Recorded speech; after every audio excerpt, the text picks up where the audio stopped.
Despite everything that's been happening in the Eastern Conference, the West still reigns supreme, and it's not just because of the Warriors. The entire conference is loaded with a couple exceptions.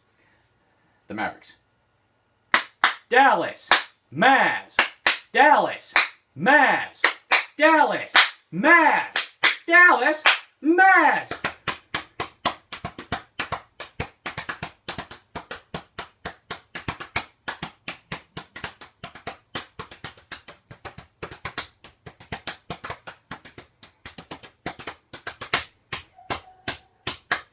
Dallas! Mavs! Yeah! For any of you who are Dallas Stars fans, you know exactly what I just did. Acquiring Kristaps Porzingis and dumping off those terrible contracts to the Knicks makes your roster that much sexier. Be proud of yourselves. I've always had a soft spot for this team because of Dirk Nowitzki, and I'm glad that they finally completed their rebuild after it's been 5 years?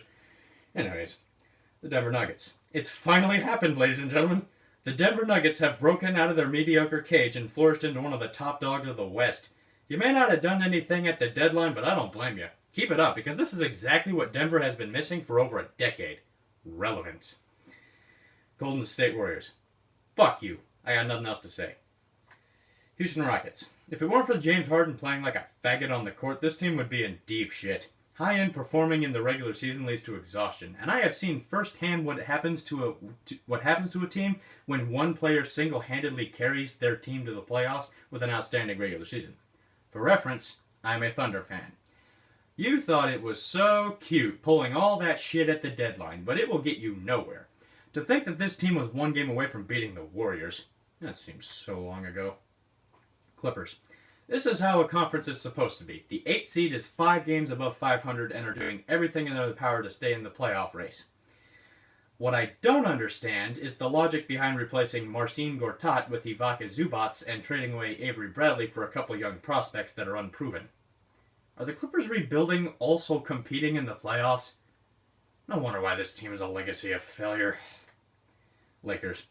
Wow, it's almost as if I was right this whole fucking time. People laughed at me, called me a fucking moron. How can you possibly say that LeBron James won't take over the West with the Lakers? Well, where the fuck are any of you now? LeBron is .500 with the Lakers, doesn't mix well with any of his teammates, got seriously injured for the first time in his career, and looks gassed at the fact that he has to compete against good teams in the regular season all season long. Then LeBron tried to pull this same shit he did in Cleveland by forcing management to make deals with the Pelicans for AD, even though the Pelicans clearly stated that they wanted to wait until draft day to hear deals from teams. Causing huge chemistry problems in the locker room, knowing that the new guy has more power over the team than the rest of them combined, is not good for business or for the team. Yet LeBron still thinks that he can pull this shit. I don't know what it is with him, but I swear, he is a locker room cancer. I know that that is a hard truth to swallow, but it is true. He is the most talented player in the world, and I don't dispute that one bit. But goddamn if he isn't a power-hungry whore as well.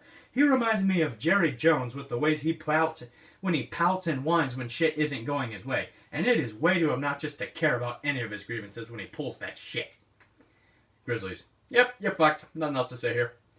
Minnesota Timberwolves. Well, I mean, trading away Jimmy Butler hurt the team, sure, but this is a full-scale collapse. You're 5 games back from 500 and way out of the playoff race. If this team can't build a team from scratch, can't compete in the playoffs, can't draft, can't develop, and can't get free agents to come to the Twin City, then you're fucked. And badly. New Orleans. Smart decision choosing to wait until draft day to trade away AD. Now go out there and be terrible until you can get a package for him. Until then, you are so fucked. OKC. At last. The PG-13 experiment is blossoming into a beautiful third seeding in the West.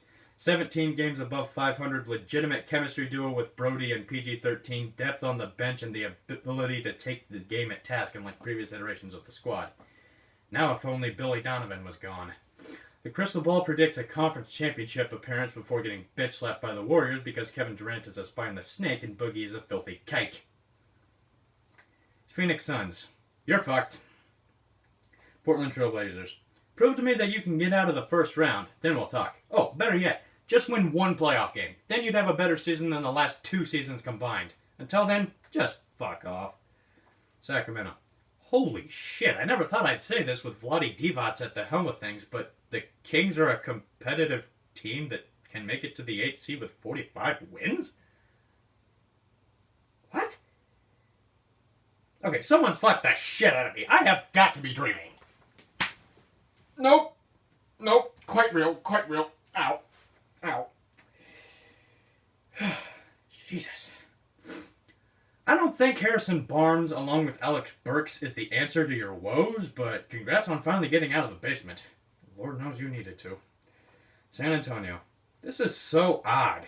Throughout my entire life, I thought the Spurs have been solid playoff contenders. For my entire life, and I'm, 19 years old? Yeah.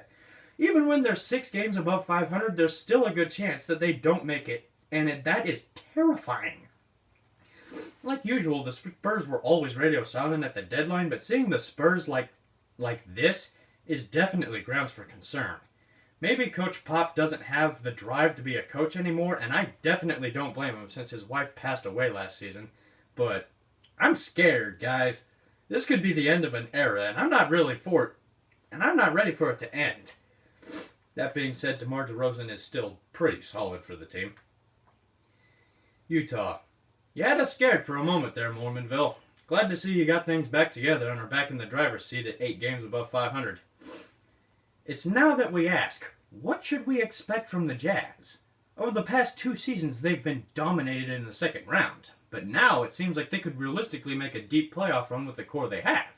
I just don't see it happening. They're good, but just not good enough, and that is a really frustrating position to put yourself in. Fancy that.